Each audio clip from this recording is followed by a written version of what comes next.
கள்ளக்குறிச்சியில் கள்ளச்சாராயத்தால் உயிரிழந்தவர்களை ஒரே இடத்தில் தகனம் செய்வதற்காக நகராட்சி நிர்வாகம் சார்பில் ஏற்பாடுகள் செய்யப்பட்டுள்ளன. கூடுதல் விவரங்களை செய்தியாளர் சிவபிரகாசத்திடம் கேட்கலாம். வணக்கம் சிவபிரகாசம், அங்கு என்னென்ன முன்னெச்சரிக்கை நடவடிக்கைகள் எடுக்கப்பட்டிருக்கிறது, விவரங்களை வழங்கலாம். வணக்கம் சாரா.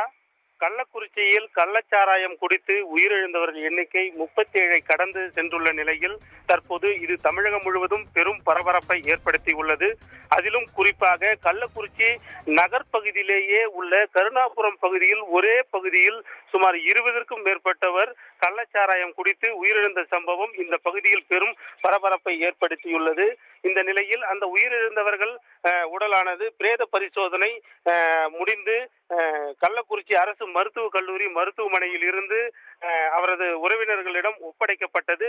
அதனை இன்று முழுவதும் அவரவர்கள் வீடு முன்பாக வைத்து அவர்கள் துக்கம் அனுசரித்து வந்தனர். இந்த நிலையில் இந்த உடல்கள் அனைத்தும் ஒரே இடத்தில் எரிப்பதற்கும் புதைப்பதற்கும் கள்ளக்குறிச்சி நிர்வாகம் சார்பில் ஏற்பாடு செய்யப்பட்டுள்ளது.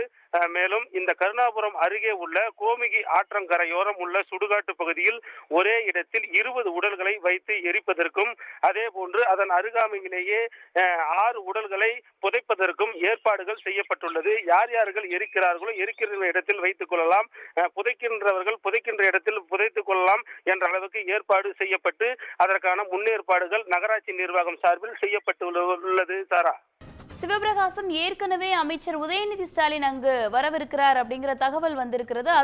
அதற்கான ஏற்பாடுகள் என்ன செய்யப்பட்டிருக்கிறது, விவரங்கள் என்ன?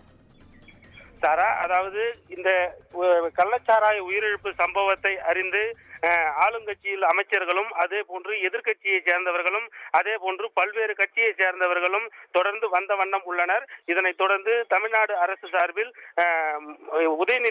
அமைச்சர் உதயநிதி ஸ்டாலின் அவர் வருவதற்கான ஏற்பாடுகள் அனைத்தும் செய்யப்பட்டுள்ளது. அவர் முதற்கட்டமாக அரசு மருத்துவக் கல்லூரி மருத்துவமனையில் மேலும் சாராயம் குடித்து தீவிர சிகிச்சை பிரிவில் சிகிச்சை அளிக்கப்பட்டு வருபவர்களை பார்வையிட்டு அதற்கு பின்பாக இந்த உயிரிழந்தவர்கள் குடும்பங்களுக்கு வந்து ஆறுதல் சொல்லி துக்கம் அனுசரிக்கும் நிகழ்வு நடைபெற உள்ளது. அதற்கான ஏற்பாடுகளாக தற்போது இந்த பகுதியில் சுமார் 200க்கும் மேற்பட்ட போலீசார் பாதுகாப்பு பணியில் ஈடுபட்டு அந்த பகுதியில் முன்னெச்சரிக்கை நடவடிக்கைகள் ஏற்படுத்தி வருகின்றனர். சாரா, சிவபிரகாசம், தொடர்ந்து தற்போது உயிரிழந்தவர்களுடைய உறவினர்கள் அங்கு கூடியிருக்கக்கூடிய நிலையில அங்கு பாதுகாப்பு ஏற்பாடுகள் என்னென்ன செய்யப்பட்டிருக்கிறது?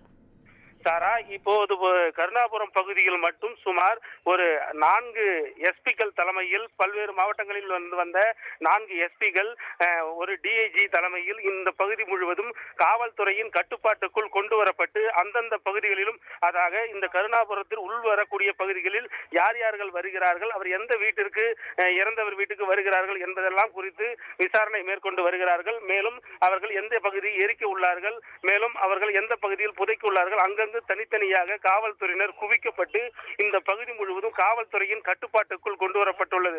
மேலும் இந்த பகுதியில் எந்தவித அசம்பாவிதங்களும் நடைபெறாமல் காவல்துறையினர் ஒவ்வொருவர்களும் விசாரித்து பின்பே இந்த பகுதியில் அனுப்புகின்றார்கள். அதனைத் தொடர்ந்தே இந்த பகுதிகளில் இந்த பாதுகாப்பு பணிகள் மேற்கொள்ளப்பட்டுள்ளது. சாரா, முழுமையான தகவல்களை வழங்கியமைக்கு நன்றி சிவபிரகாஷ்.